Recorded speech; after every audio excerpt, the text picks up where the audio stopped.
We are currently located in one of our campuses, one of our 6 campuses of Laurea University of Applied Sciences here in Leppävaara, in Espoo. And I must say that we have several bachelor and master's degree programs in Laurea University, as well as the research and development is currently running 72 different projects which are funded externally. Of these different projects, Gaming for Peace project is one of the crucial ones, especially under the security governance and security management studies and research. I look forward to today. You have received the program. We have an interesting morning ahead, keynote and plenary sessions with different topics. First, we will focus on soft skills and competencies, also the gender awareness and cultural competence, some gaps in there. Before the lunch, we will also go a little bit deeper with the training, so also discussing about the curriculum design as well as the learning outcomes related to these competencies. Afternoon session will go towards the gaming and the gamification, so there we will actually identify how to deliver the training through games and through gamification.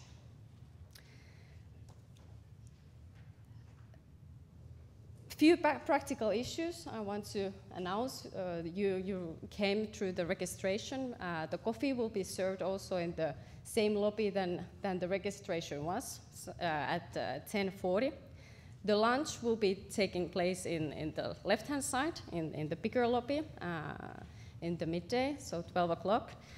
And also the afternoon session we will keep in the different room located in the 2nd floor. We will tell you in details before the lunch, the room. With these words, I think I hope forward. I hope that you will leave the auditorium, leave this place after today with full of thoughts, some ideas. Also, we are looking forward to receive the important feedback from the key stakeholders in the afternoon. So I hope that the day will be also 2 ways, not only from our side presenting the key research findings, but also that we aim to receive the feedback and important from your sides. At this stage, I want to warmly welcome our colleague from European Security and Defense College, Irene. Are you ready? You are almost there. And on behalf of the whole consortium of GAP project, the GAP project will be introduced by the project coordinator, by Mrs. Anne Olholo-Hansun. But on behalf of whole consortium, I want to welcome you all, and I want also give my remarks and thanks for the consortium to arrange this event, as well as to the Laurea personnel and all the students who have been helping with us for the arrangements. Thank you and welcome.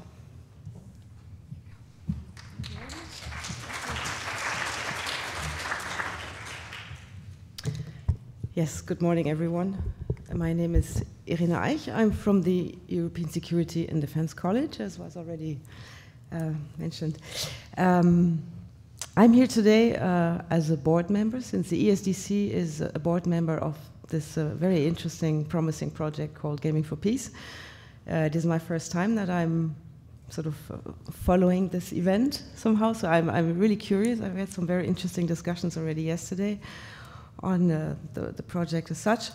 I will tell you a few things about the ESDC and also about the latest developments in Brussels, because lots of things are going on, also particularly in respect to training and also in the field of new training methodologies and also kind of new technologies. And Petteri Taitu and myself, we were in Cairo last week at the International Association of Peacekeeping Training Centers, which is an annual gathering of basically the who's who of peacekeeping. And there also this topic was the focus of the attention, and most panels addressed the challenges we're facing. So we're right on with the trend, and let's see what the day brings. But for those of you who don't know, ESDC, European Security and Defense College, sounds very military, but is actually a civilian military training institution embedded, and this is the actual wording, embedded in the EU structures. And our mandate is to prepare people actually going to CSDP missions operations, so this means military, police, and civilians, and also people who will work somehow in the sphere of the institutions, be it in Brussels or in the agencies or in whatever form based at their national governments working towards Brussels or vice versa. So everybody who will be in this cloud of EU sort of can attend trainings. And how do we work? We have a partnership of about 100 training institutes. This goes from universities over civilian training institutions like CMC Finland, Folke Bernadotte Sweden, or CIF in Berlin, for example. We have police academies, we have military staff colleges, and the like. So you have the whole range of training providers represented in this body, and we do joint courses according to commonly agreed curricula by member states. So the curricula which we sort of sell, so to speak, have been generally agreed to by the member states present. And they can be either carried out by one member state or in combination of a few between military and police and civilian, or whichever form or whichever combination you can imagine. It's possible. It's very flexible. And we have about 95 courses on offer for the moment. And yes, I can only invite you to have a look at the website if you're interested, even though you might not have an intention to go out into the field or something. It's also interesting to learn a few things about Europe. One special, just little addition I'd like to make is that the trainers we bring into our courses are actually the subject expert matters from Brussels, meaning they are the real guys doing the real job. So whatever they tell you is the most updated information you can possibly get, which adds a certain value to what you can do at national level, because obviously you have to fly people in and out, and if you come to Brussels, they just cross the road and deliver a training. So that is quite an advantage. Anyway, any questions to the ESDC at this stage? Then, if you allow, I would just like to tell you a few things about the latest developments in Brussels, and especially in relation to training, because it somehow all fits together in the overall context. As you're well aware of, many things are happening in Brussels these days, and this high level of activity in the field of external relation, and more specifically, the common security and defense policy, was triggered mainly by the publication of the new global strategy, almost literally one day after the UK referendum, more commonly known as Brexit, in June 2017. Many voiced the opinion that this Brexit decision would kill the implementation of the new global strategy before it even started. However, just 1 year after its publication, the EU member states are rapidly progressing on a number of issues by turning a shared vision into a common action in the field of public diplomacy, resilience, security and defense, the integrated approach, and the linking of internal and external policies. And as our High Representative Federica Mogherini keeps on saying, is that in this one last year, we have achieved more than in the last 10 years together. So there is a lot going on. But I will not dwell too much on all the different instruments, mechanisms, policies, because I only have 5 minutes or so. But I would like to focus on that's what's really relevant for us today in this context. So the most important milestone for us as far as training is concerned was the adoption of the EU policy on training for CSDP in April this year. And it took 3 years of negotiation and careful preparation for the 28 member states to agree on a common position.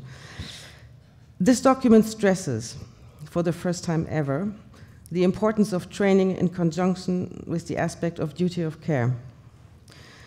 In the recent past, we accounted for our first civilian casualties. This fact, in combination with the realization that our areas of operations are becoming increasingly dangerous, has triggered member states to take their responsibilities. Firstly, by reviewing the legal framework in which experts are being deployed, and secondly, in the level of preparation in the form of training, which experts have to undergo before being deployed. Furthermore, the EU has adopted a code of conduct and discipline for EU civilian CSDP missions, applying to all missions, because until then, believe it or not, every mission had its own code of conduct.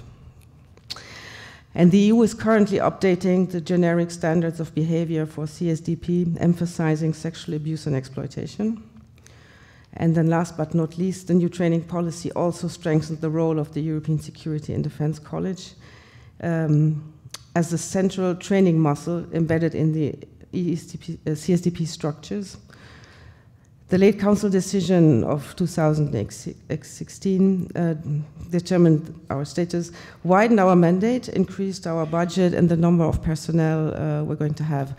And the important thing is to know that our status, or let's say our weight, is directly linked to the setup of the structures. And the structures, I mean, this is another part of the speech which I will not deal with here, but the structures have become more complete. I don't know, some of you know maybe that there is a civilian headquarters for CSDP missions already in place, the CPCC.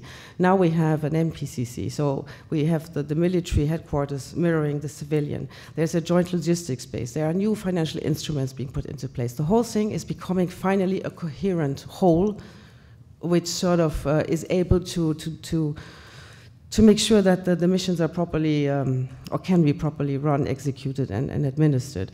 And our role, of course, grows as the structures sort of grow and the whole thing becomes more complex, because like this we can deliver also proper trainings for something which really holds the road. So one is linked to the other.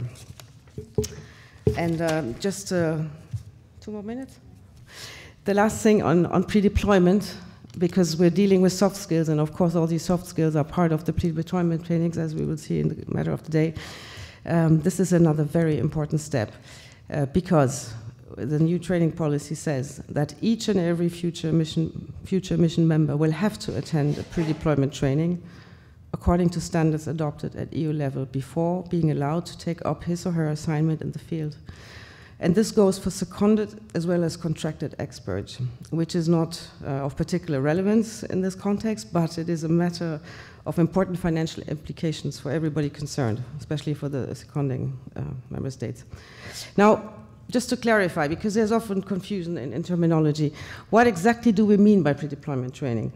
Pre-deployment trainings are given to experts that have been officially recruited and are waiting to be deployed into the field. It is a kind of in-briefing into the organizational culture and identity, as well as the structures of the future employer, so to speak, similar to what the UN is doing already in Brindisi and Entebbe for many years. So, yeah, and contrary to the past, where training was solely a matter of national responsibility, it has now become a matter of shared responsibility between member states and CSDP. This is another major achievement. And allow me to make a few personal comments at this point, because coming myself from a national training background, I used to work for the German Center for Peace Operations for almost 15 years. I know what can be done at national level, and I know that we can provide great trainings. There's no doubt about that. However, when it comes to the pre-deployment training, I am absolutely convinced that this part of the preparatory process in the overall training cycle should be done as close as possible with the organization for which the expert will be working within the field. And why do I say this? Because in our current procedures of recruitment, we are facing two major elements of constraint. There's time and there's quality.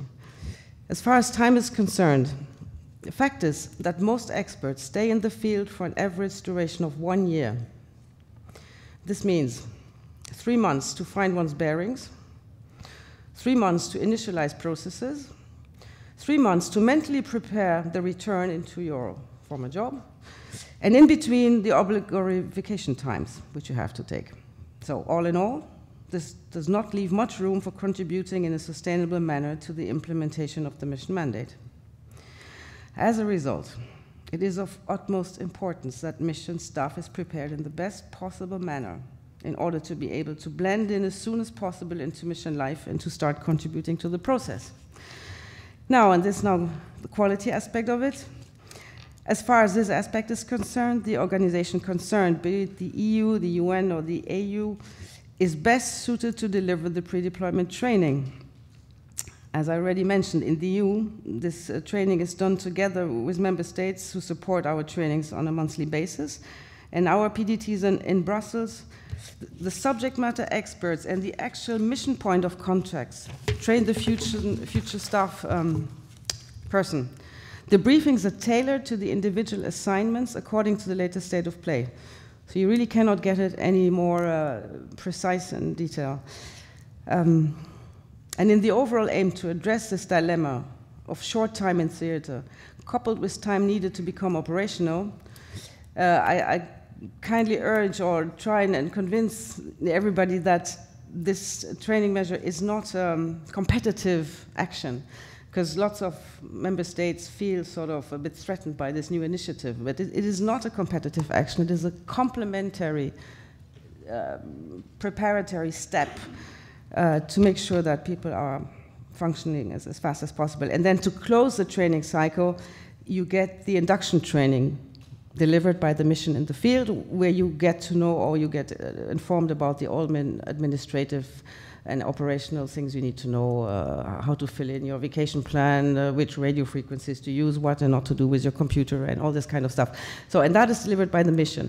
So you have this process that you come from a national background and you slowly get into the field by going through headquarters to the field. And so it's a shared burden in the process of getting you there. And at least, well, we have managed to put it down on paper, and now we have to put it into action. And the last thing I would like to say, because I'm working quite a lot with Petteri in various forms in Brussels, the next thing we're having a look at are the security trainings, to also get a new, let's say, a new look on them, a new structure, and somehow make them more updated to the current challenges we're facing in this field. And with that, en plus, then we have, of course, the Gaming for Peace, but maybe this Gaming for Peace could actually very well blend into this security scenario training, one way or the other. I thank you for your attention so early in the morning, and I'm looking forward to speaking to you during the day. Thank you.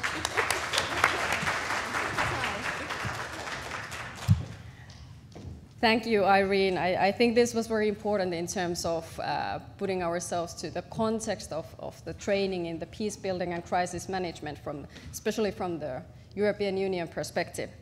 Then hopefully we will provide some thoughts even further to think and discuss, and I will now give the floor for our Professor Anne Holohan from Trinity College Dublin, also acting as a project coordinator as well as the principal investigator for the Gaming for Peace project. So please, Anne.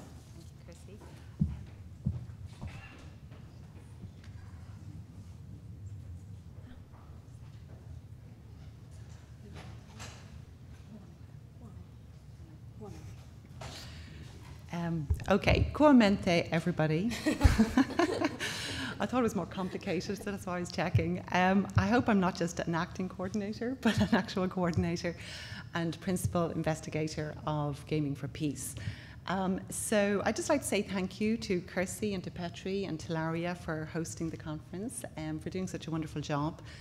We haven't had to worry about anything. They've taken care of everything. And it's also a pleasure to be in Helsinki in Finland for the first time for myself. And we had a very nice dinner last night, and it's a beautiful city. And thank you very much for hosting us. Can I just say thank you also to Irene for her remarks, and also to say welcome formally to her to GAP, because she wasn't able to join us yesterday when we met the other two members of our external advisory board, expert advisory board, Julian Harston down here at the front, and Colonel Charles Dennison Lane over here. So they play a very important part in advising us on the project and keeping us grounded and giving us the benefit of their accumulated wisdom from many years of working in the field in various capacities. So thank you very much. And Irene, it's wonderful to hear the context in which GAP is operating, and I look forward to having a lot more conversations with you about that. Okay, so how about this? Yeah.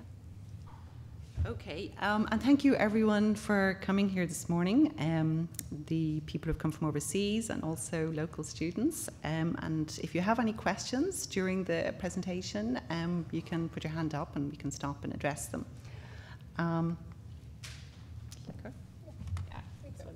Okay. Okay, so Gaming for Peace is in response to a call from Brussels for new and innovative ways of training peacekeepers, and peacekeepers being military personnel, police personnel, and civilian personnel. And the reason it's addressed to all three of those categories is because they have to work together in the field. No one of them can achieve the goals of a peace mission by themselves. They're very interdependent. But they're also very different, right? And it's a real challenge for them to understand each other and to communicate and cooperate together. And even militaries, right? You think militaries have a common culture, and they do to a certain extent. But there's also big differences between the Finnish military, for example, the Bulgarian military, and that's just within Europe. And if you go outside Europe, Asia, Africa, where the majority of peacekeepers are deployed from these days, there are real cultural differences which have to be navigated and dealt with in order to achieve the goals of the mission. And gender, okay, so only 4% of peacekeeping personnel in any mission are women, and this is a very unsatisfactory state of affairs officially and practically. And so making the mission atmosphere more female friendly, and also realizing that many of the traditional female attributes and skills are what is necessary for making peacekeeping missions successful, are also a reason why diversity is to be welcomed and increased in missions. Having said all of that, current training puts very few resources into training people to cooperate and communicate with people who are different from themselves, and people from organizations who are different from themselves. And this is what GAP is doing, right? It's aiming to fill this gap in training in the soft skills of communication and cooperation. Okay. So from a practical point of view, what we're doing is, first of all, we're going to develop our curriculum of soft skills, and we're going to do that in two steps. From looking at the state of the art in existing training, so identifying what kind of gap is there in training. We know that there's very good hard skills training, but when we went through the training centres and what training is provided, there is a lack of soft skills training. And then we're going to embed part of this curriculum in a digital game, okay? And we haven't decided exactly what format, and that is what part of today's work is about.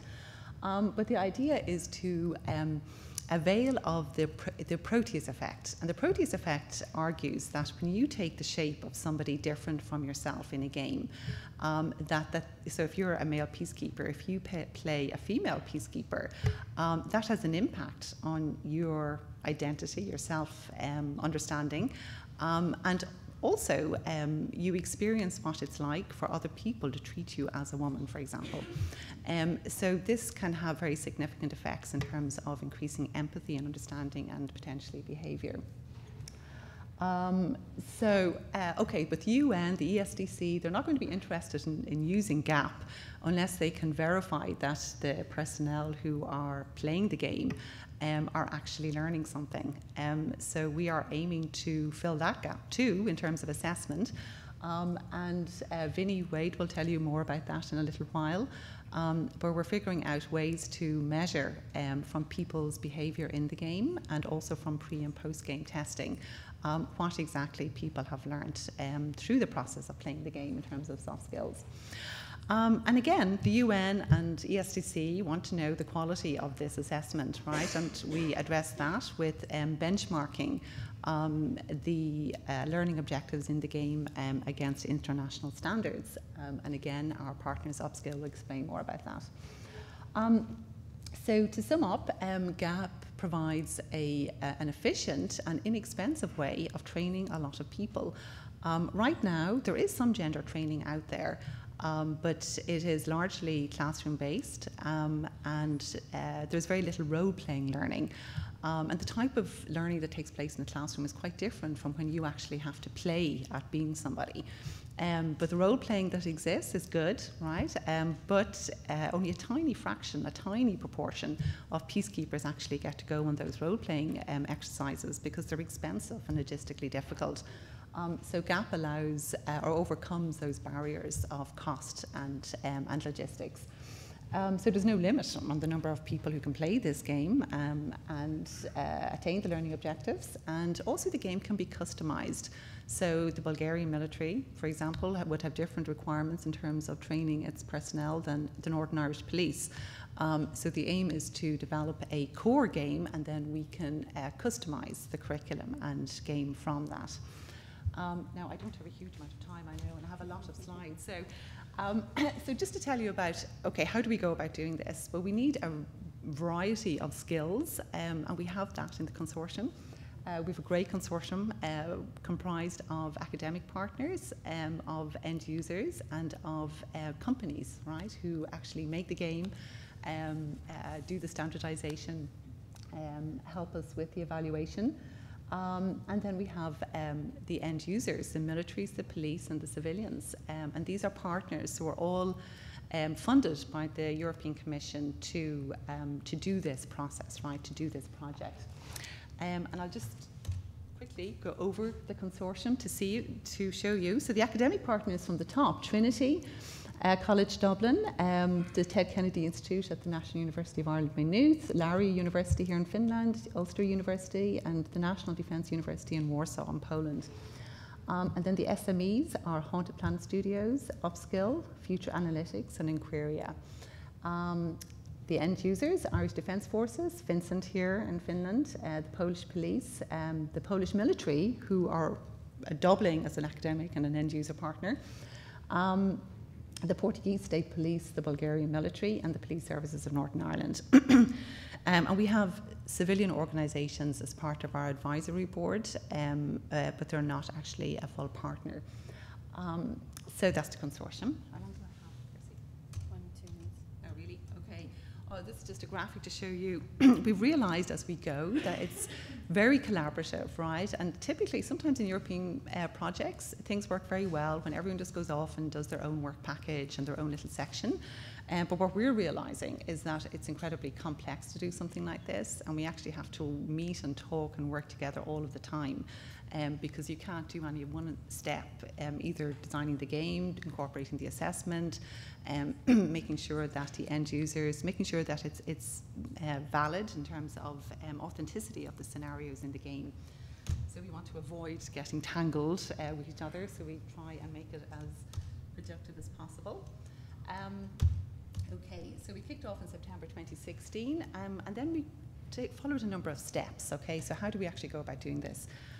But the first step was to look at what's out there. This was done by Maynooth, or led by Maynooth, and they identified best practice in training, but also in soft skills, right? Because this is what we're talking about: communication, cooperation, gender awareness, cultural competency. These are called soft skills, whether you're in business or academia or peacekeeping. And then serious games, right? So serious games being games that are fun to play, but you also learn something while you're playing them. So that was the first step. And from that, we identified a gap in the training, and that gap is in soft skills. And as I said, generic skills: communication, cooperation, gender, culture, because we're aiming to improve interoperability. Okay, so these different organizations need to be able to work together. And also we have to consider the impact on the local population. Okay, so when peacekeepers do a better job together, it improves their soft skills generally, so they also improve in terms of how they interact with the local population. The existing training, I've already said that, right? Okay. So the second step, that was the first step, right? Looking at what's out there already. The second step is interviewing the end users. So we interviewed 167 personnel from these different countries. So North, South, East, West, and Central Europe is covered. Everyone was involved, okay? So it was a very collaborative step in the process. So you went off and interviewed, transcription, okay, a massive amount of data, which we organised and analysed to draw out the key soft skills that we want to focus on. So we had a very good hunch, right, that these were the soft skills that mattered, but our review of the state of the art and the interviews confirmed this. So from these, we drew out learning objectives, and the way we did that was by working with, partly with existing learning objectives and standards in this area from around the world. And we also had to make sure that what we wanted to do is okay legally, right? That we're not doing anything illegal. Excuse me. So just to summarize the steps, we identified the gap in training, and we did this by reviewing the existing training, looking at end user interviews, and then we developed from this learning objectives, benchmarking these learning objectives, but also, you know, it's a kind of a dialectic process against existing international standards. Oh yeah, okay, yes. Time?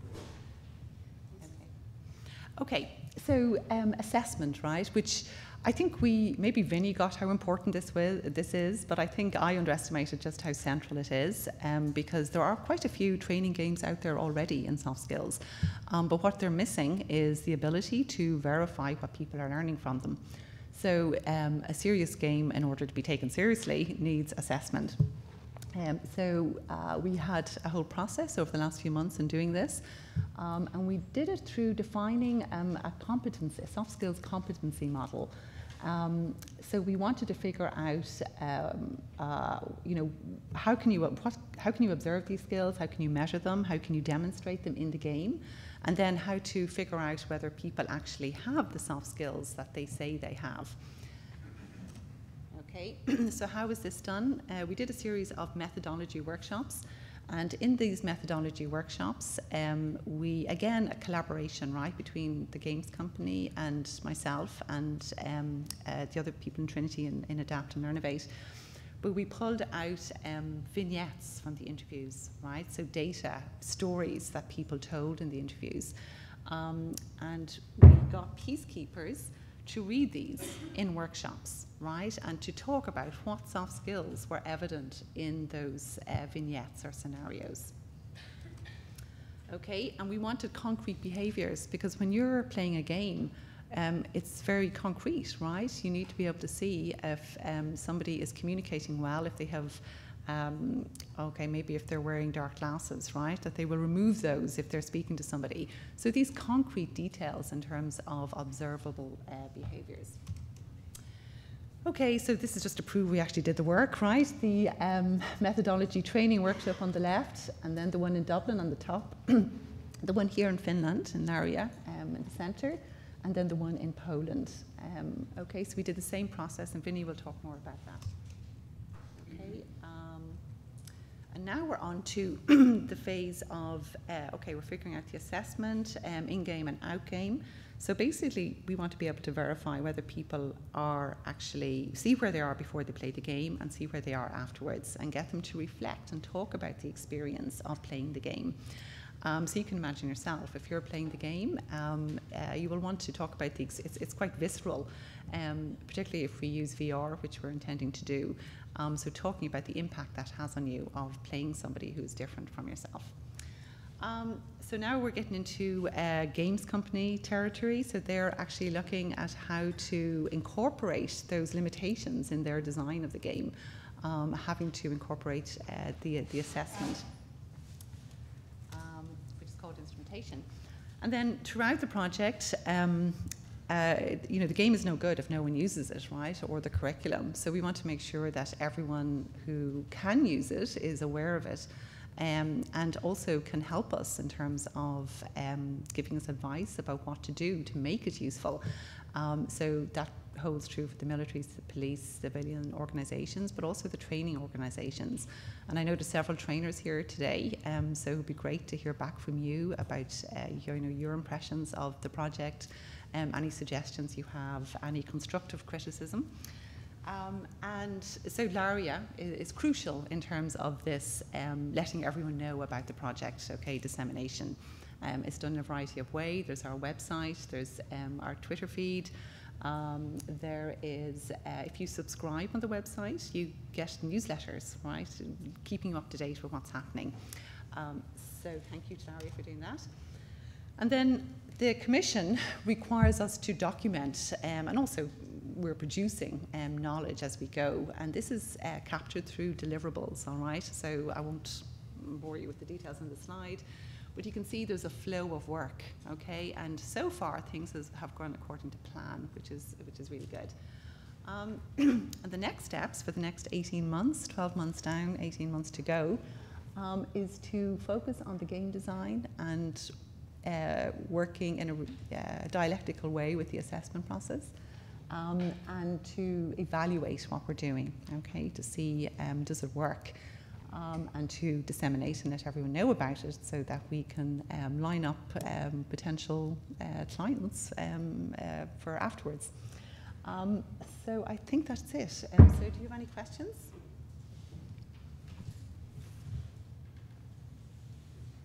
No, it'll become clearer as we go through the day, okay? Because I've just given you an overview, and then the partners who are responsible for each step will tell you in more detail.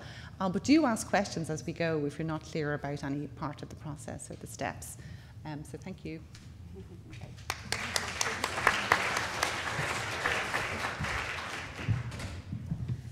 Thank you, Anne. Before jumping into the game, which is in our agenda when we are focusing on this research and project, we will elaborate a little bit about the findings that were identified part of the research that was completed. Do you have something? I think it's, where is it? Center country.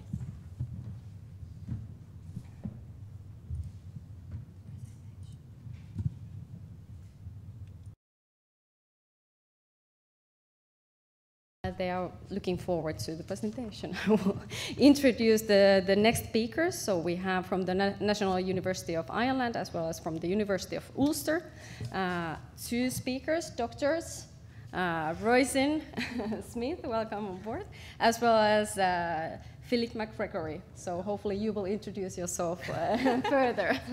Thank you. Sorry, just technical issue.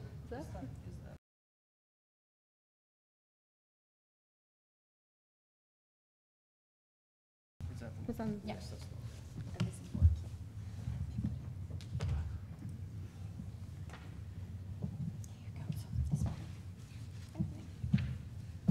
So, Kiitos, Kirsi, and thank you very much, Laurea, for hosting it as well. So, as Kirsi said, my name is Roisin Smith, and I work with the Kennedy Institute for Conflict Intervention with Maynooth University in Ireland. And together with my colleague, Dr. Philip McGregory from the University of Ulster, we're going to talk about soft skills training needs in peacekeeping missions. So I'm first going to start about talking about the training environment, and then Philip is going to take over and talk a little bit more about soft skills, and in particular in relation to the research we've conducted so far. So, I gathered, since we're in Finland, I thought I might mention this. My dad is a fierce sports fanatic and plays hurling and athletics, and, but he always talked about the flying Finns. And one in particular, Lassie Viren, I may be pronouncing that incorrectly, but Lassie competed in many Olympics, but in the 1972 Munich Olympic Games, he was competing in the 10,000 meters, and he managed about halfway around to stumble and fall. But he picked himself up again, and he continued to run, and he caught up with his competitors, and he managed to overtake them and won the gold medal, for, the Olympic gold medal in the 10,000 meters. So in many respects, peacekeeping training is a little like that. We often stumble. We often face many ups and downs and many challenges. But I think if we're prepared to overcome those stumbling blocks and overcome those challenges, we know we can be very effective in peacekeeping training and enhancing the performance of peacekeepers. So we also know the world is changing, and 21st century peacekeeping has now evolved into a multi-dimensional peacekeeping endeavour. So the demands placed on peacekeepers have been unprecedented in recent years, especially when the requirements to operate effectively in a UN mission, in a European Union CSDP mission, or an African Union mission, require the very best of expertise and dexterity and individual skill to adapt to a very fraught environment. However, peacekeeping training is falling a bit behind, and it's not keeping pace with the peace operations currently. So there are more demands placed on peacekeepers, whether it's working with the local populations, working with a vulnerable population, facilitating political processes, assisting DDR, disarmament, demobilization and reintegration, restoring the rule of law, human rights, and working with other international actors, humanitarian actors, and local organizations. So it's a different environment that they faced 20, 30 years ago, especially in the last decade. It's changed immeasurably. So training has to adapt to this environment, particularly when the demands placed on peacekeepers and peacekeeping in general is set to rise and not fall in the years to come. So given the dynamic nature of peacekeeping and the unique challenges faced by peacekeepers, we need to ensure that they have adequate skills, attitudes, and the knowledge to perform their duties to the best of their ability.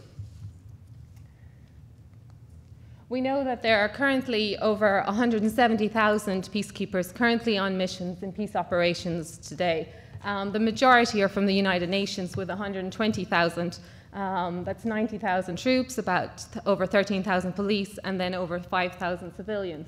And the rest are made up of like OEC missions or the European Union. But that doesn't probably take account of the hundreds of thousands more that are working within conflict prevention and peace-building activities. So it's a huge number to actually effectively deal with very fraught issues in conflict prevention and peace-building. I'll just skip on. Okay, so we know training is very important for effective delivery of a mandate. So the 2010 Department of Peacekeeping, UN Department of Peacekeeping Operations, and the Department of Field Support defines training as any activity which aims to enhance mandate implementation by equipping UN military, police, and civilian with the relevant knowledge, skills, and attitudes. There are many reports, the Peacebuilding Commission, that have tried to enhance training and tried to bring up strategies that would be more effective in peacekeeping operations. And the Strategic Peacekeeping Training Needs Assessment confirmed the need for training to be more relevant to the functions and tasks being carried out in the field. Other reviews have called for an approach that promotes a more comprehensive, holistic, capability-driven approach that addresses peacekeeping capacity and going beyond equipment, supplies, or materials to the actual jobs, to be matched to the actual jobs that they will be doing in the field. So how do they train for peace operations? Well, there are many training centres throughout the world. There's upwards of 300. But the majority, by far, are in Europe. There's over 100 training centres all across Europe. Like the FINSAT here, CMC, the Folk Bernadette Academy, Egmont in Belgium. So there are many different training centres, all providing training to a different degree and to different standards within Europe. There are several phases to training, from basic, advanced to induction and in-mission training, but all given different priorities at different times. Sometimes there needs to be ongoing missions or ongoing training within a mission and more specialized training as well. So within this, there are hundreds of courses really and thousands of courses really online in terms of peacekeeping and peacekeeping training. There's strategic cross-cutting individual and collective training, there's job specialized training, but particularly among diplomats and senior management, there's a higher demand for more problem-solving skills, for more coordination, cooperation and dialogue, as well as dispute and more specialized skills in the areas of communication as well.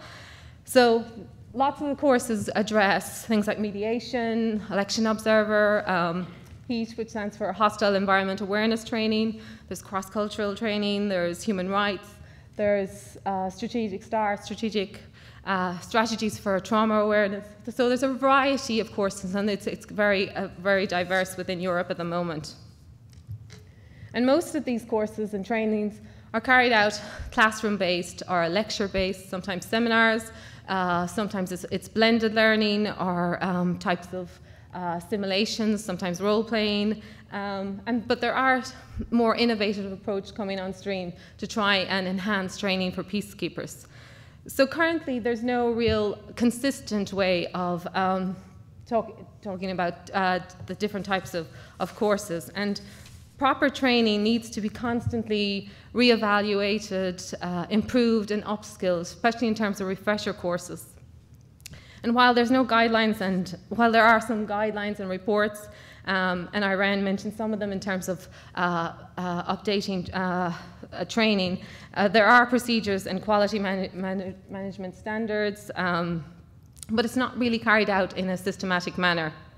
And although there are attempts between the European Union and United Nations for more synergies to streamline training and towards a more capability approach, there needs to be a stronger push for training standardization and sharing of that best practice, because training is extremely diverse.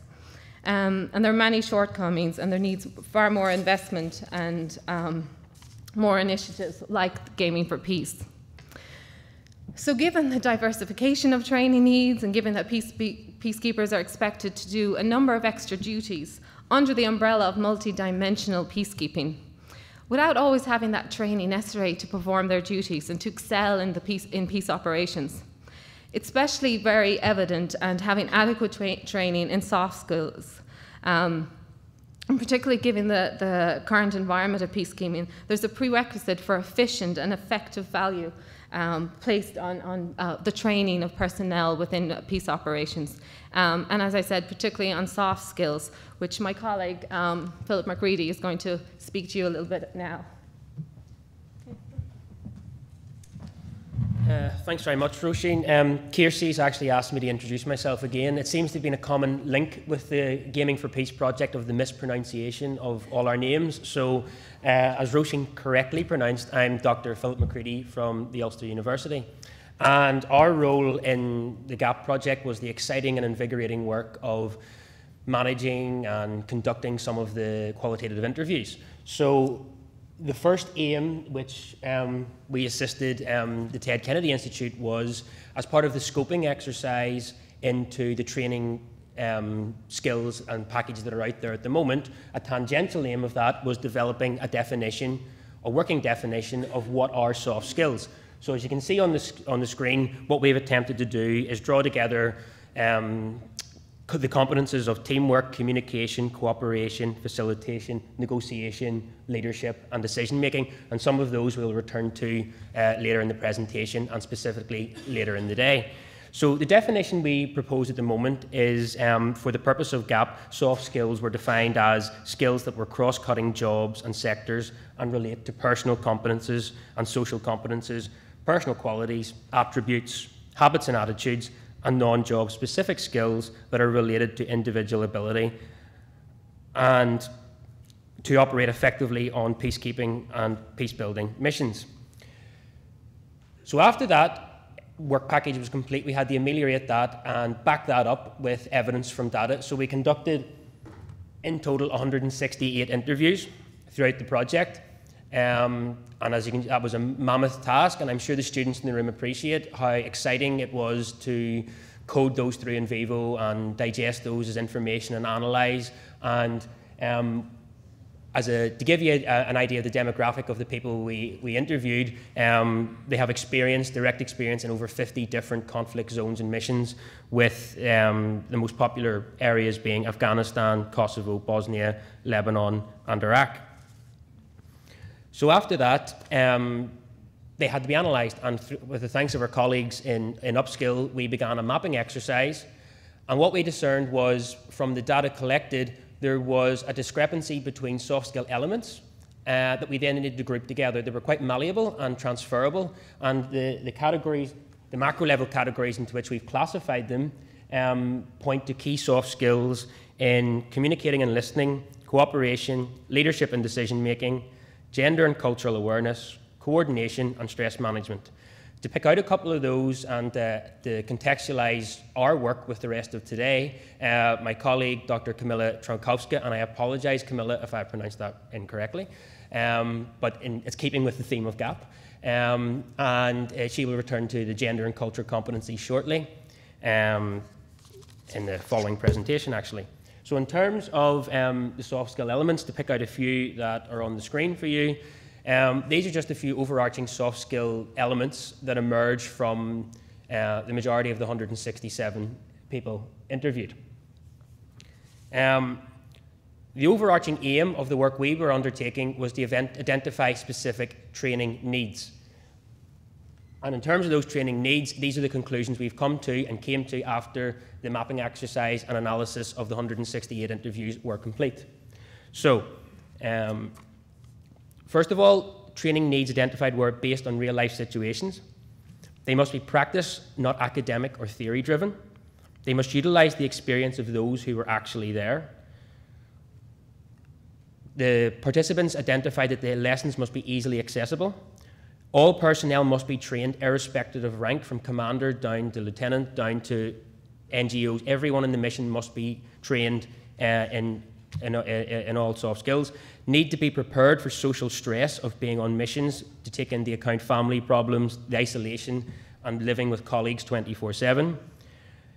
They also pointed to a need to be trained in how and why to share information and how to build situational awareness. Training and comprehensive approach to deal with civilian organisations. Also to be mindful of the aims of the mission and the needs of the public they are there to work with, and not to assume they are congruent with each other. Specifically, this was drawn from policing data, which indicated that particularly community support officers and community officers trained in community policing were emphasising that not to confuse the strategic aims of the mission with the need to actually work with what were the needs and desires of people they were supposed to be working with. And finally, peacekeepers should be conscious of the need to use soft skills on themselves as much as with other people. So to contextualise this further, these were the training needs identified. So the next stage of GAP that was fitted in, to which this information fitted into, was to develop needs translation into outcomes and ultimately a skills passport. And that's how this fits with the presentations later in the day, when Professor Anne Holohan and Professor Vinnie Wade will translate these from needs into outcome-driven assessment methods. Okay, that's us. No questions. We should say any questions.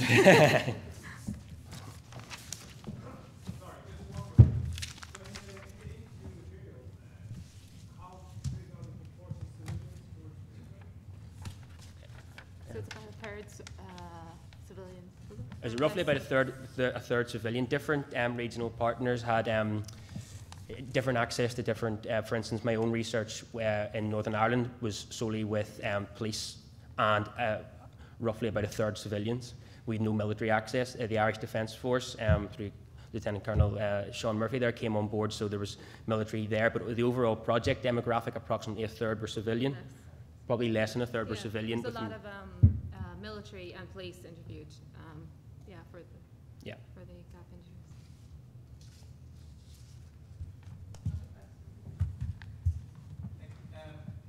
Can you say anything about the variation between the interviews in respect to what kind of training they had received? For example, on gender awareness, cultural awareness?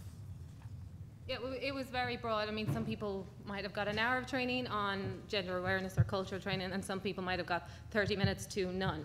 And there's people who went out on missions without any training or even pre-deployment training. So it was very varied across the board in terms of, and then there was others who did very advanced training. So it was very mixed, actually. Yeah. And in terms of the cultural training, the overarching perspective was quite negative towards it in that it was too generic, too general, and wasn't context specific. Particularly this pointed to in locations such as Kosovo, they were trained, the cultural awareness they got was not taking into the different account of rural and urban settings. And the officers particularly pointed to that this meant they were unaccustomed when they got there. What proportion of the interviews had experience from EU versus UN missions? That's right. And OSCE as well. Mostly UN working. Yeah, I mean, there were CSTP missions, but then there was a lot from the UN. What was the portion you'd say? I don't know. Yeah, mostly, from my own interviews, they were mostly UN. Any other questions? Thank you very much.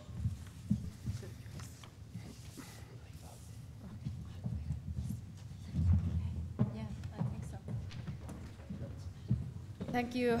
Thank you for opening also the key soft skills that were identified based on the research that we did.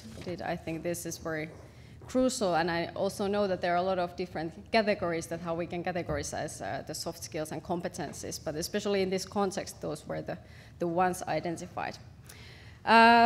Then Camilla and Valentina, please, you can start going this way. So we will discuss a little bit about the gaps in gender awareness and cultural competencies in peacekeeping missions based on the study and research they completed as well. So please, Dr. Camilla, these are the easy names, I think. Trochowska from Warsaw Defense University from Poland, and from the Police Academy, Valentina Traciska.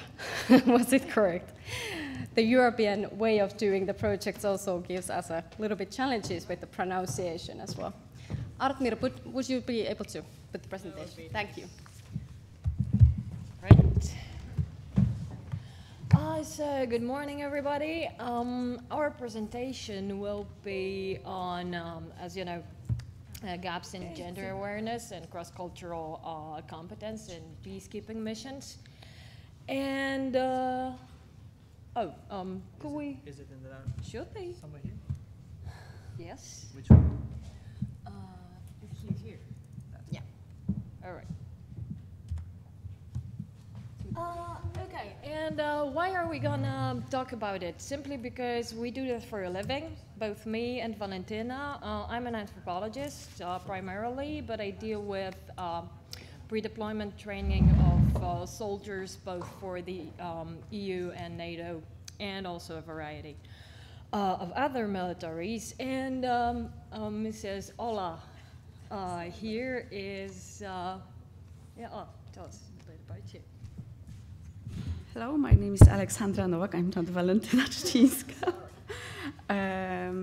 I work in Police Academy. I'm a police officer also. My police rank is a captain. I have never been to any police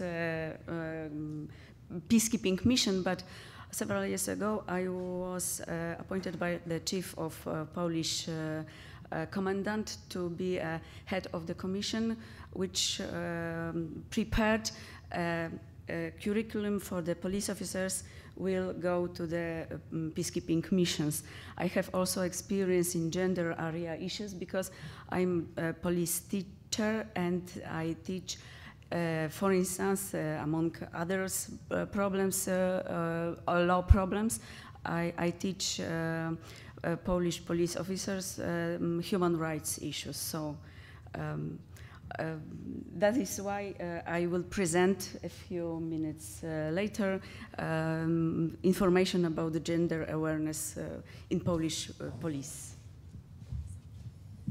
Yep, and when it comes to cross-cultural competence issues, why are we talking about it? First of all, because cultural factors.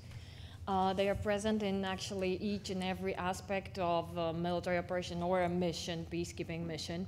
And it's not only what we believe it is, the context with local population, but also, for instance, nonetheless important contacts within a multinational contingent or interorganizational issues, which do complicate stuff, as you see here. So what we found, what were the general issues concerning operationalization of culture in missions and operations? Well, first of all, we've got a gap between the abundance of ethnographic knowledge and expertise that is there. We've got fabulous reach-back centers. We've got great experts on culture, both specific cultures and generic. But somehow, those experts either are not or are wrongly employed in the training, in the education process, and also later the cultural factors are not included properly in the conduct of missions and operations. So that's one. Then there is this attitude, and I know a bit about that because I'm responsible for the ESDC cross-cultural competence for ops course. There is not much funding for that because countries somehow believe, why bother? Soft skills in particular, gender awareness or cross-cultural competence, send them there, they will learn. It is believed that, for instance, in multicultural societies, it's already a norm. They will know how to do that. And from the American example, we know that's totally not the case. And well, in monocultural societies, like I come from one, Poland, it's believed that, it's not needed. We are nice by nature and we will get on somehow with the people. And that's certainly not the case later on too. All right, also the training, as it was mentioned, in the case of cross-cultural competence. It is also pretty, well, scampy. I mean, it's insufficient based on lectures, and you cannot train cross-cultural competence through lectures. It is underfunded, and we don't have enough experts that would be able to integrate the civilian anthropological perspective or the soft skills trainer perspective with the needs of a mission or an operation, where we have the military, the police, the civilian component, NGOs working together, and you've got to take into account that they are, tough people to cooperate with, and different, totally different organizational cultures. What else out of the more important issues? Also we've got trouble with all this, pamphlet anthropology, low quality stuff that is being done for the military, for the civilians, going to a mission concerning either learning materials or sometimes even online stuff that is just, it's not enough and it's not well done. And also, we believe that we apply Hofstede to, for example, military planning, or we apply Hofstede to management of a contingency, and it's enough. Well, Hofstede is not really deployable, so. Okay, and also what we have to focus on is, first of all, I think, regional expertise is truly important, but we have to focus on a wide range of universal skills that through the game we're trying to develop in our in the people that we're gonna train our end users. And also, there's lack of engagement. I took part in, with the US Special Forces, I took part in a COPD training, and there was this red teaming exercise where actually our red cell, they were supposed to role play act as the opposite, as the Taliban. And they were like, yeah, we don't want to do that, that's boring. And they were totally unengaged. So, and the exercise was really interesting, by the way, so. Okay, so I did the Polish part. I told about everything that is wrong, and now, what is the specificity of EU conflict prevention, peacebuilding stuff? Well, first of all, you know, they're a bit different. The major difference between, like, you know, what I worked with before and EU is that those missions are more civilian by nature. They're more like policing stuff, and the, you know, the participation of the civilian component is truly more important, and we need to focus on all this interagency cooperation stuff, because we've got problems not only with culturally different area of operations, like, you know, we go to Chad, we go to Kosovo, or we're not, and the point is, the problem is also, like, you know, the interorganizational differences and cross-organizational issues that do matter. Okay, and the methods that we used in the research that we did on cross-cultural competence and how to improve it and how to train it through the game was, first of all, well, we did the review of existing solutions. We applied the theoretical frameworks and taxonomies that could be used to develop certain, well, scenarios that could actually really train those cross-cultural competence skills.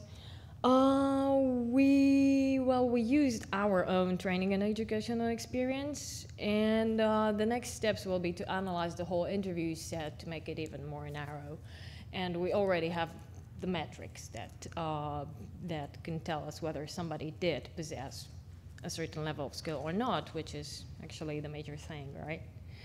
All right, and recommendations as to the training. The most important ones in terms of cross-cultural competence would be that it should be conflict sensitive, but also embrace, like, you know, more universal skills.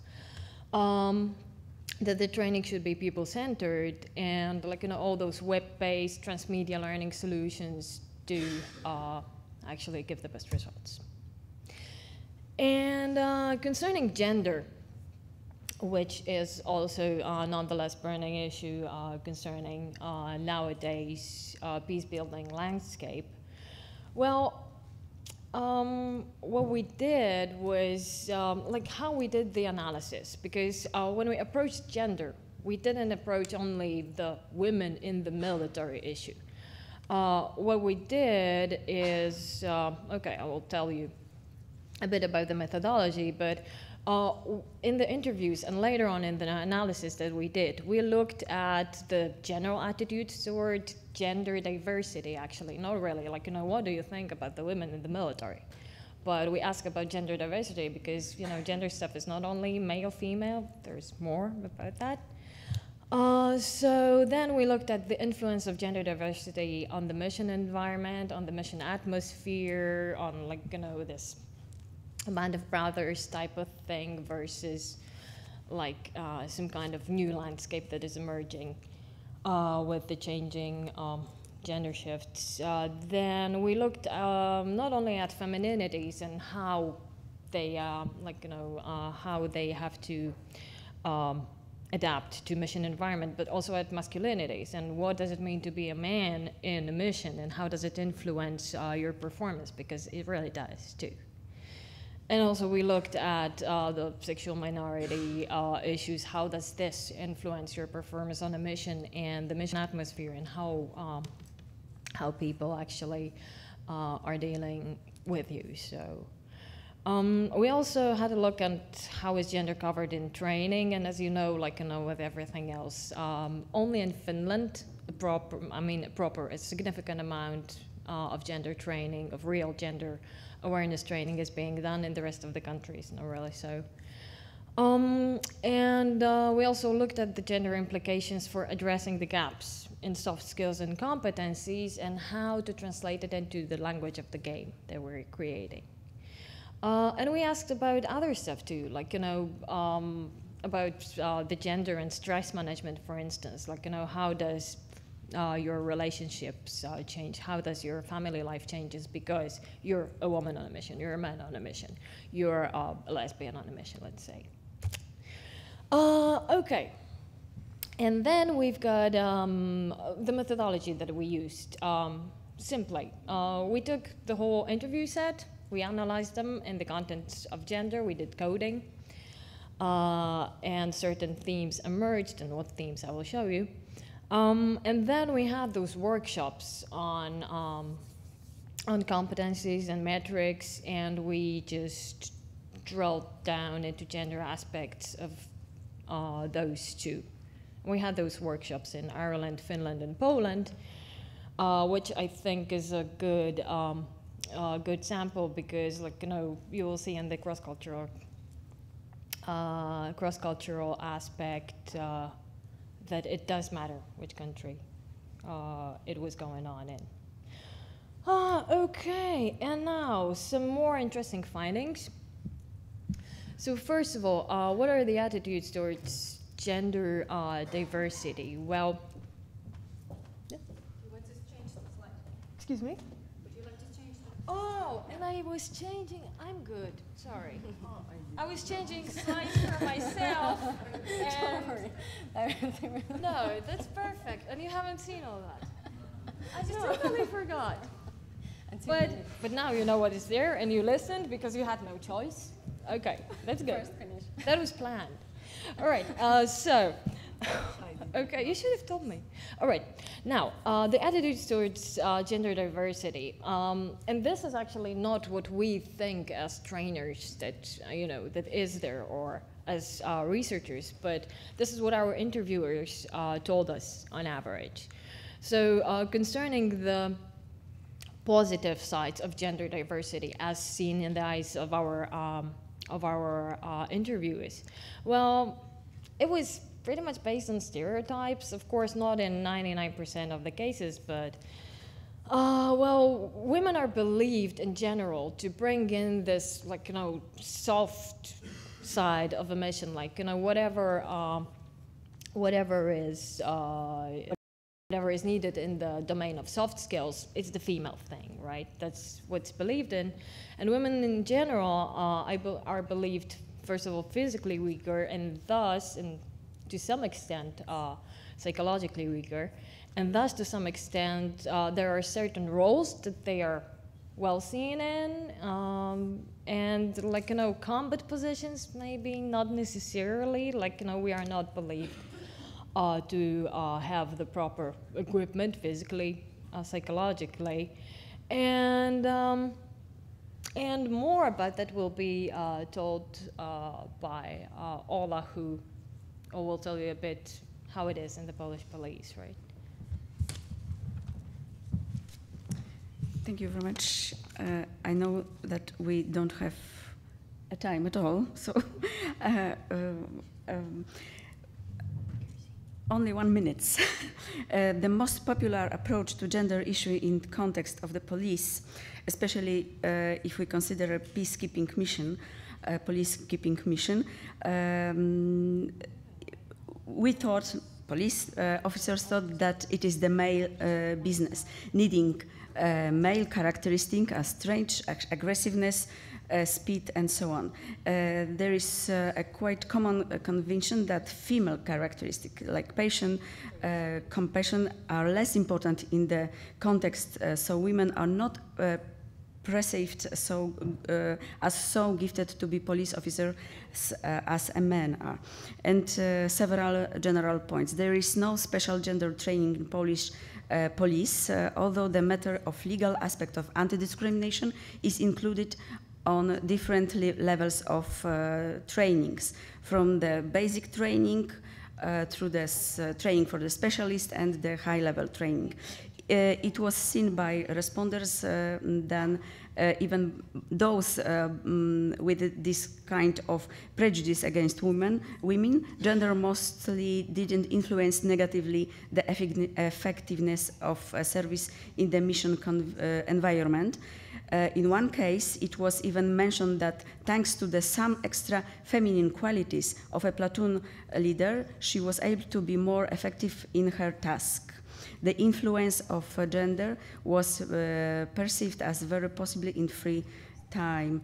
Next point, it seems that appreciation for some feminine soft skills should be one important goal of the training game. The second one should be develop them. The third one could be strengthen the appreciation of the presence of the female police officer in the mission. And one of the proposals for addressing the identified gaps, it is to create some scenarios where the use of soft feminine behaviors like communication leads to the solution, or scenarios where being a policewoman help, for example, local women gives the female officer information important to the task, or policewoman can enter the local where only women and children are allowed. So the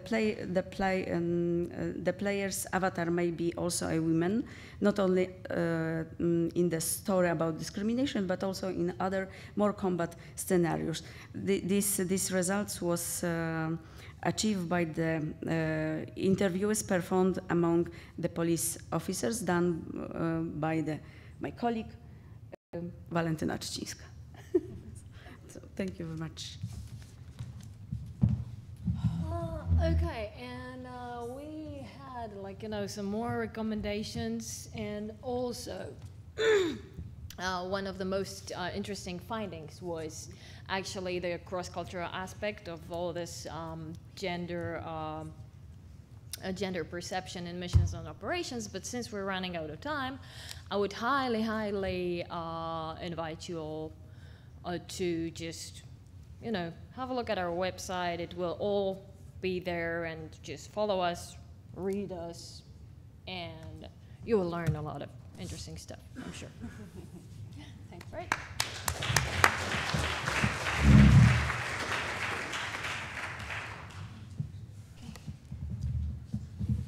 Okay, according to the schedule and the program agenda, I suggest that we are going to have a coffee break now. Let's have that for 20 minutes. It will be served next to the registration. Let's come back to the auditorium 11:10. So please enjoy the coffee.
I'm not sure. Is this loudspeaker working? Is microphone working? They gave me this. What? Up a bit. Is that better? Okay. So, thank you very much for coming back for the second part of the GAP session. My name is Professor Vinnie Wade. I'm the chair of Artificial Intelligence in Computer Science. But my main role within the GAP project really is to focus in on the assessment of competency, and particularly with competency assessment within the game. So today what I'm going to be talking about for the next half hour is a little bit about the peacekeeping soft skills competencies that we talked about earlier with Philip, how they can be assessed within an immersive serious game. If we look at competency, it's important to understand that competency is a combination of knowledge about a topic, it's the skill, being able to do it, your attitude, and applying it appropriately in a particular context to achieve a desired outcome. The key part here is it's not just about what you know, it's how you actually apply it in a real system. And for years we've been using role-playing and physical simulation. And what we're trying to do within GAP is to really look at how you can do that within a serious, fully immersive game. And to look at if we can identify the critical competencies and soft skills that's needed for peacekeeping and develop an overall curriculum around that, then what parts of that curriculum really can be assessed and enhanced within an immersive game, a digital game, role-playing game. Obviously, the entire curriculum, it's not appropriate to try and put it into such a game. Games are particularly good at allowing you to act out, fail safely, practice, but really look at the application of the skill and the knowledge in a particular context, and produce evidence of that. So, as the previous speakers identified, Roisin and Philip, we've reviewed the current curriculum around the peacekeeping and looked at what might be key soft skills in these areas. And we've conducted a large number of interviews with experienced peacekeepers around the soft skills that they require. So the next part then really is, as we look at the communication and listening skills, as the cultural and gender awareness, leadership, decision making, and stress management, within the overall GAP game, we're not going to be able to do it all. So we're going to focus in on particular aspects within the GAP game where we think we can really provide value add, where we can really push the application of those skills. When it comes to assessing competencies, really we're looking at different mechanisms and different timings of that assessment. There is quite a number of pre-game assessment that can happen. This might be questionnaires, this might be pre-tests, this might be pre-interviews, sessions and so forth, with the individuals, with peacekeepers, with the learners. There's post-game assessment where they do reflection on the experience, explaining their decision-making, being able to reflect on what they did well, what they feel they didn't do well, and so forth. And then there's in-game assessment, which is what I'm going to be talking about really today, which is during the game, how can we assess their behavior? How can we assess their competency? And how can we record enough information to do that data assessment? When we looked at the current curricula, typically they tend to define learning outcomes and skills at quite a high level. But remember, when it comes to a game, we're dealing with very contextual, real scenarios and real situations, which tend to be quite granular. And sometimes it's difficult to map these high-level learning outcomes and skills that you want down to these observable, rateable behaviors and competencies. And that was our challenge. I need to define more granular decision and behavior which we can see and check and evaluate whether or not that actually demonstrates a competency. The second problem we had also is to look at the actual behaviors and say, well, actually, how good is that? because there's lots of different opinion in terms of behaviors in certain circumstances, and sometimes situations are not black and white. And so how can we work out whether it's really outstanding behavior, whether it's perhaps satisfactory and competent, or whether it's really that's not unsatisfactory, and begin to understand that continuum. Today, in a lot of serious games, there's a lot of gaming, and there's not a lot of learning, and there's not a lot of assessment. And it's one of the criticisms of serious games at the moment, where they're struggling perhaps to actually really look at the behaviors they're trying to assess. They're focused on the entertainment and the experience and the flow, which is really important. But we also need to ensure we've got the pedagogy and the assessment involved as well. So the GAP game is looking at in-context, concrete scenarios of peacekeeping. And what we're trying to do during that immersive experience is to monitor the decision-making and the behavior of the players and of the learners. And a key part of that then would be to look at those decisions and have them rated and have them being able to record and monitor as the player, as the learner moves through the game. And to provide the assessment of that in-gaming experience in terms of behavior and in terms of the performance. You also then need to triangulate that with your pre and post game evaluation. Because remember that it's not just about the performance in the game, it's also about who this person is, what might be their prior experience, and what might be their prior attitude and skills and knowledge and so forth, and then how to progress that through the game and where they were at the end. So it's the triangulation of those pieces of information becomes very important in the overall evaluation. When we looked, there were no published methodologies of how to embed assessment within serious games. And if we were going to do this in an important area as peacekeeping, we really wanted to ensure that whatever behaviors we were assessing, we could really stand over. We could have a followable link from its requirements right the way down to its actual assessment and rating. So we developed what we call the GAP methodology to identify and rate peacekeeping competencies based on use of knowledge and behavior applied within a particular context of peacekeeping. And really this methodology really was to generate authentic scenarios which have appropriate narrative encompassing the required behaviors. Because again, games can be very, very different things. They can be knowledge games, they can be dialogic games. We're talking about behavioral games, we're talking about in-context behavioral assessment. In order to come up with those scenarios, really we need to be able to look at the evidence. And therefore we used the interviews from the experts to recall real incidents of peacekeeping behavior. And we were also then able to look at how we might develop with experts certain, and the gaming design team, which we'll talk to you later in today, to how we actually generate these types of scenarios.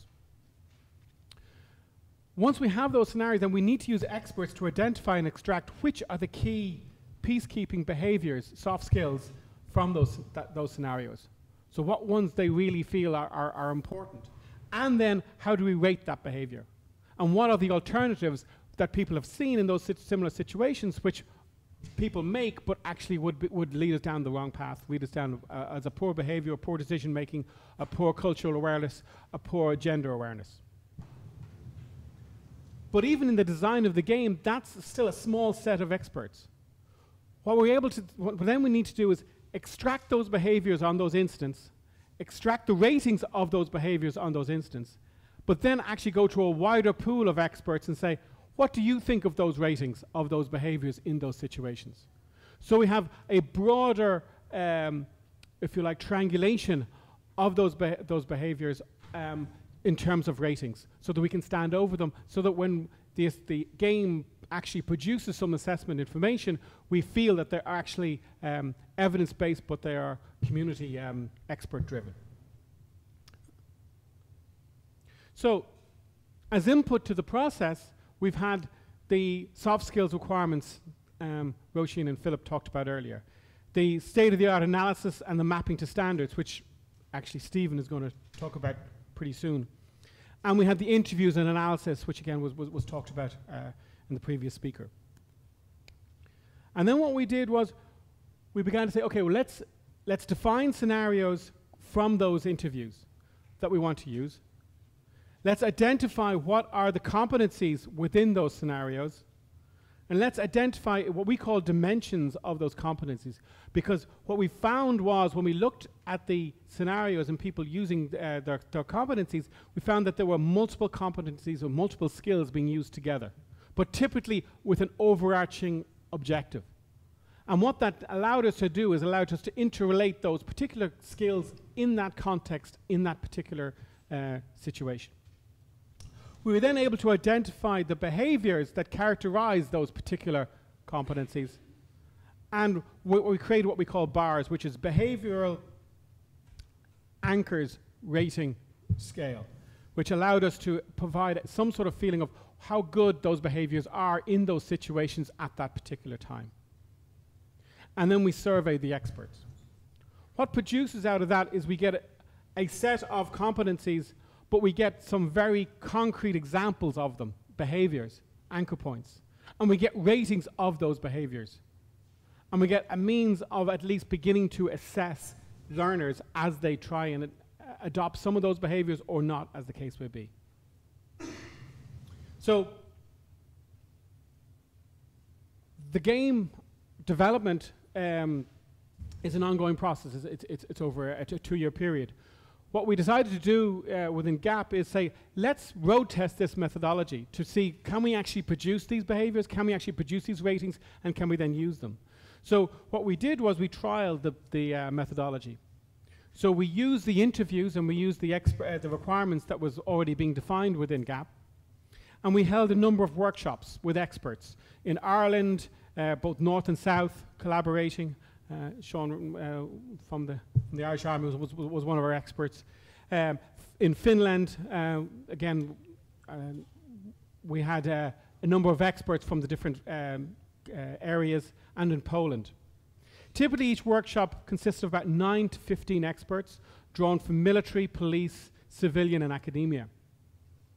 And what we did was we piloted the methodology. Now, we only piloted a particular part in this case because it really, here what we were doing was we were presenting the scenarios to the experts and asking them, which do you think are the key competencies being displayed in this?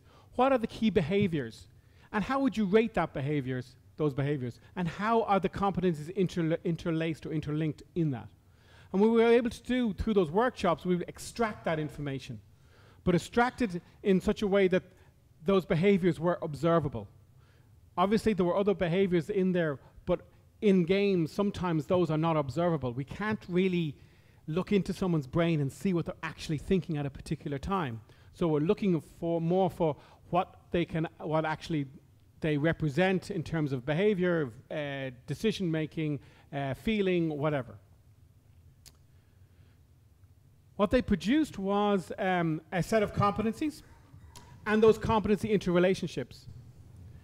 In that particular scenario, in that particular experience. It allows us to identify the rating of that behavior, and we just used a simple 3-part scale, competent, unsatisfactory, or outstanding. And from that, we were able to at least begin to identify, well, how if a learner went through this particular scenario and took different decision points, what sort of rating we would be able to, and what sort of assessment we would be able to infer from that learner. Just a point on that, most academics, if you're ever doing any sort of things like to do with BARS rating scales, normally you'd be thinking of a 5 or a 7-point Likert scale for any of that sort of assessment. We only use a 3 because within a game, it's very unusual to have 5 different options at each stage. So it's more important in our case, because it's to do with a game, to actually reduce it down. And now what we're doing is we're surveying with a wider audience of experts what their opinion of the ratings that our experts gave, so that we can have a broader set of ratings of those behaviors to see, at what stage, what ratings are controversial and what ratings are actually, everyone is very, there's a lot of consensus around that. Because again, that's important within the game as well, because as we move through these scenarios, some things are not black and white. So within the game at the moment then, the methodology, we have this approach where we can move from those scenarios to identifying behaviors, to identifying techniques by which we will be able to assess the behavior of a learner within the game. Again, I point out that by itself is not enough. You need to triangulate that with the pre and post testing and the reflection pieces so that we get a fuller picture of the user or the learner's experience, the learning experience, and then to reflect that back to the learner in a constructive manner. So without further ado, that's where we are at the moment.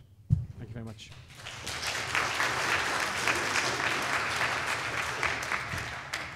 Are there any questions at all? Or have I totally confused you? You okay? Okay, well then I would invite up Stephen from Upskill to talk about the benchmarking of the gap learning outcomes, producing a skill passport. As he runs up.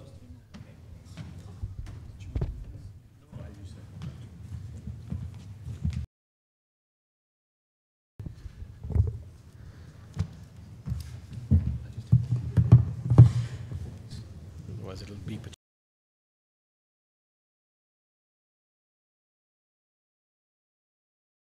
Moi. My name's Stephen Rice. I'm the Managing Director, along with my fellow Managing Director, Rowena Timms, from Upskill Enterprise. We're an SME based in Belfast in Northern Ireland. So we got involved in GAP as there was a need to benchmark, validate learning. Basically, what Vinny's been talking about there, there's a need to have the recognition through skills innovations in a changing world, and that's what we kind of stand for. Personally as well, it's of interest to me growing up in a post-conflict society where peacekeeping still happens daily through local community heroes and reformed policing, and having worked in peacekeeping and justice and security in our wee country.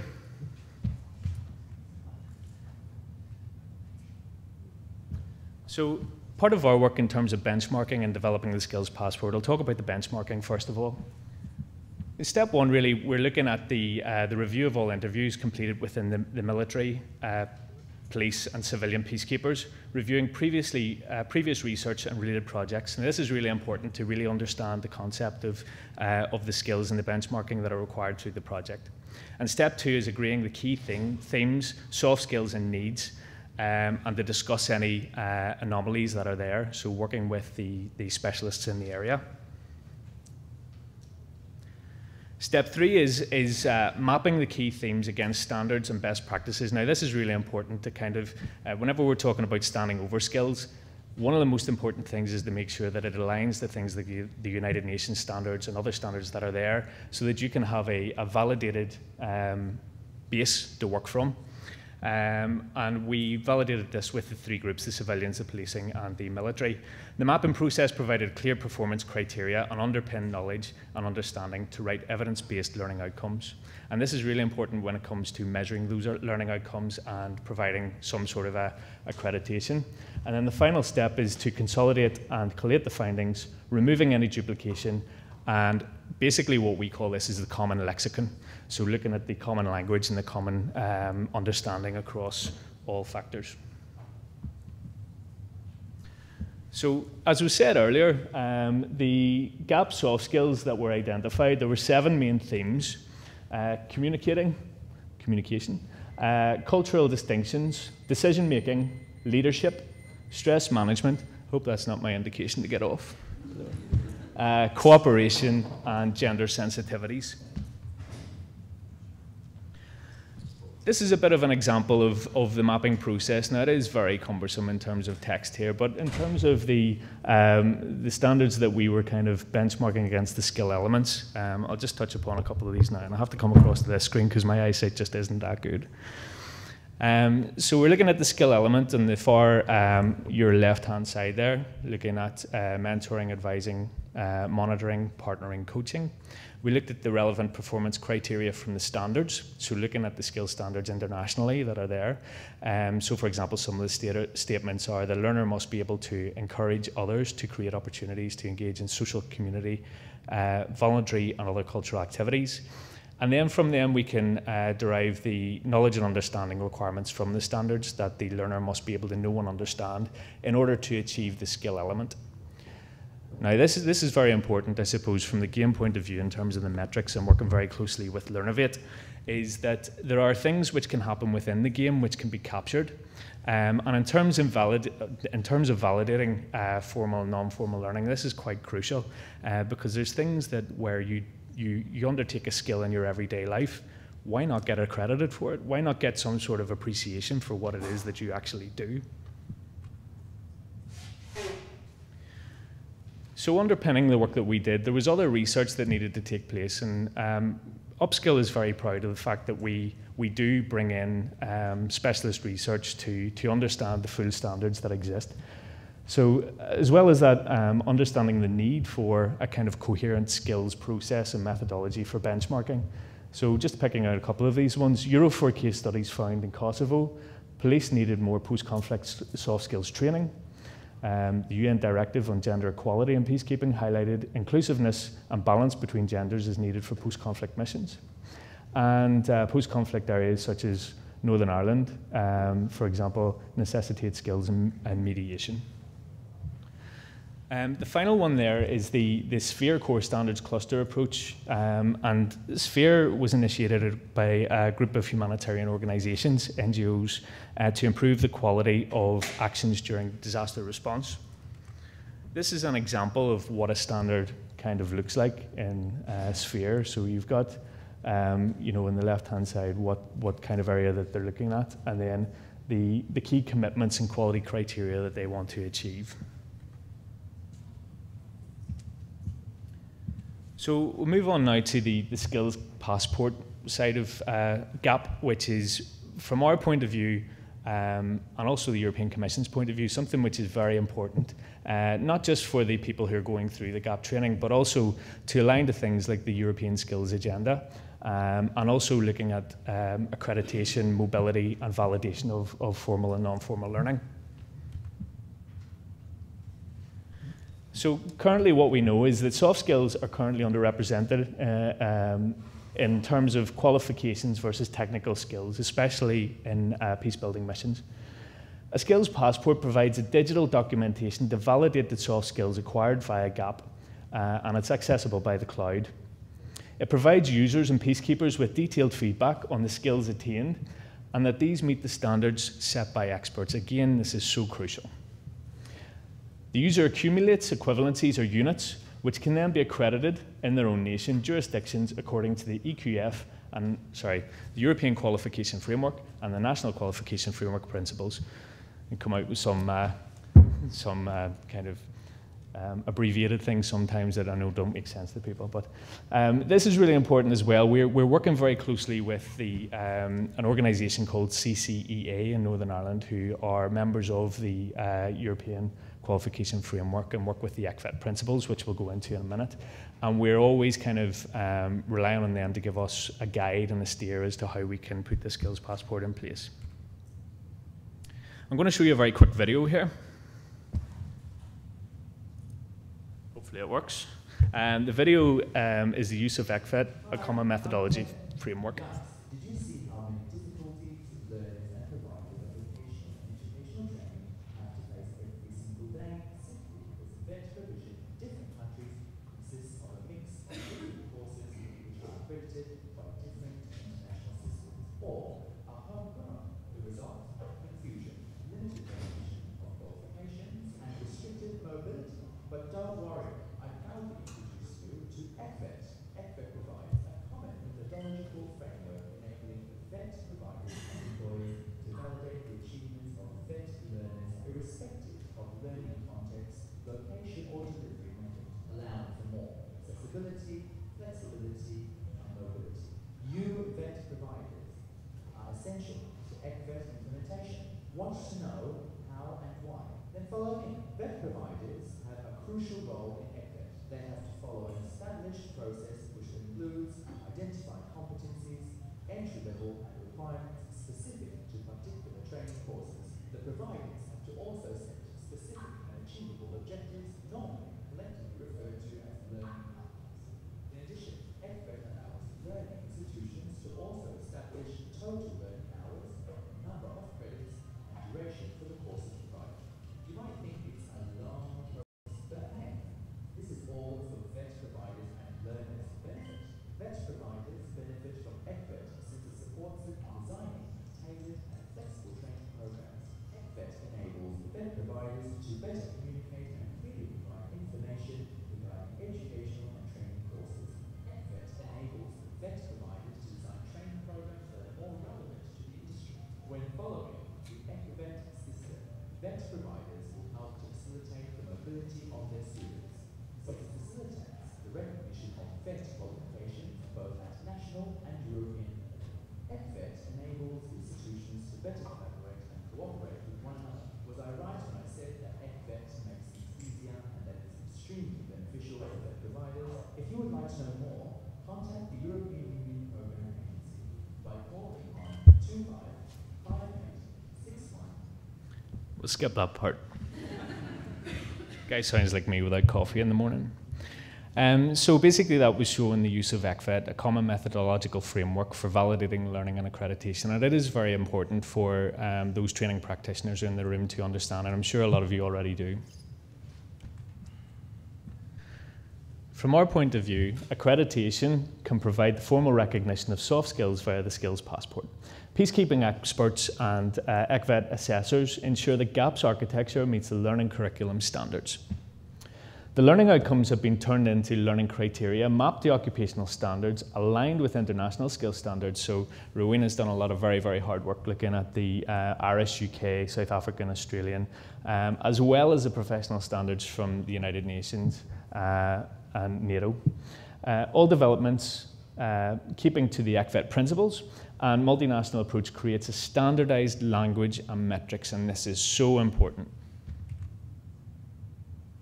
So as the video said, I mean, the ECVET principles look at 6 core areas. So you've got the fact that they're learner-centric, they're learning outcome based, they've got units of learning outcomes, the progressive accumulation of learning outcomes towards a qualification.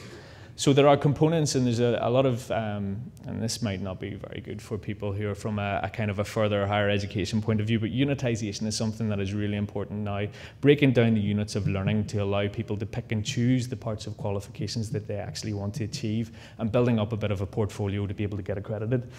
And the common language and mutual trust. So learning outcomes at this level include a comprehensive range of skills which may be vocationally specific and or of a general supervisory nature and require detailed theoretical understanding. The outcomes also provide for a particular focus on learning skills. So this chart sort of shows the importance of the use of ECVET and where its applicability is. So from European mobility, permeability, recognition and validation, quality and standards, and lifelong learning, which are all kind of key components that people from a VET point of view would understand.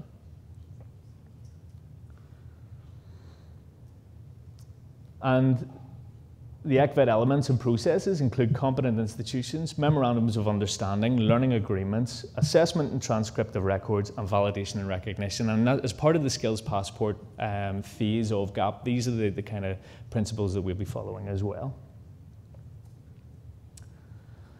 And finally, the GAP assessment, the curriculum assessment, both offline and online, and is associated learning architecture, is key to the sustainability and legacy of this project. So what we're very passionate about is the fact that this just doesn't start and end with the game. That this is a process that can go far beyond the game and can help people build a curriculum which is validated and which is benchmarked against those standards.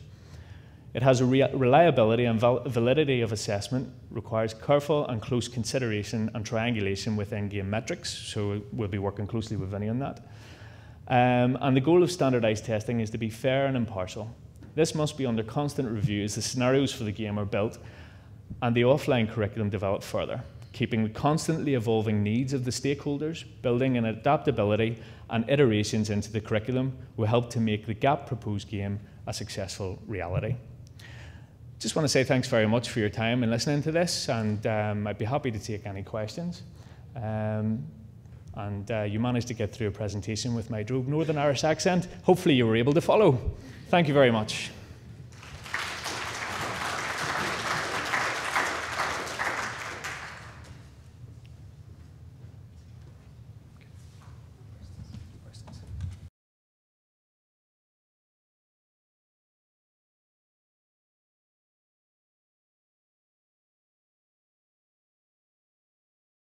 Okay, thank you, Stephen, as well as Winnie, to provide this more detailed influences how to actually provide the learning environment in the game, and finally to assess that according to the theories and the methodology provided in the project. By so far, we have been introduced from the GAP project and also identified definitely that there are needs to address the soft skills related to this context, especially peace building and crisis management. That is now for sure. Beyond the other skills and competencies which are needed in these contexts. Also, the peacekeeping missions and operations are becoming very complex, and that complexity is providing, of course, new challenges also to the training community, and I think this is the crucial for us who are providing the training opportunities for the personnel to be deployed to these missions and operations. As one mentioned, the gender awareness and cultural competence as such, but we will focus also in the afternoon session the other soft skills which were identified part of this project and part of the presentations given in this morning's session. I think what is very crucial to also look at, and since we have also a lot of experts and professionals who are from the training institutes, also from the academic side, but also practitioners who have experience from the operations and missions, I think we need to also identify that what is the real life context in this crisis and conflicts, and which are the standards that we actually provide the training. We heard from ESDC some current trends and also the procedures, how to actually provide the training and education after the professionals becoming to that stage that they are going to be deployed to the missions and operations. And that is something definitely I hope that you will discuss in the afternoon session. Then finally, talking about the game itself, I think we got a little influences from the video that how different games and gaming environments may look like. And this is something I think personally everybody can think in their heads as well, that how actually the virtual reality will influence to the training environment, and how can we actually learn from those. How the learning is happening through the games, and is the game as a method, or is it providing a curriculum for training, or what is the way to provide the training and education finally through gamification. It's something which is not maybe happening face to face like here or with your colleagues, but something in another reality, and this is also affecting how to actually design the game finally. It's important to have those assessments and evaluation like Upskill is currently doing with the GAP project. Now we are heading towards the lunch. I also see that you maybe feel a little bit the refreshments. We are going to have the lunch in another classroom, number 182. It's behind the lobby. That is served for everybody who is in this auditorium. And with the stakeholders, with the professionals who participate to the afternoon sessions, so not meaning the students who are here, but the stakeholders, we will continue in the second floor, room number 234. 234. And you can actually find the location in the map behind the program. And find the guidelines actually how to get there. But please be reminded that we also have our Laurea staff here, so do not hesitate to ask. Only few notes from our colleague who is going to lead the afternoon session. The first and foremost is that we hope that everybody will be in the classroom at 1 o'clock.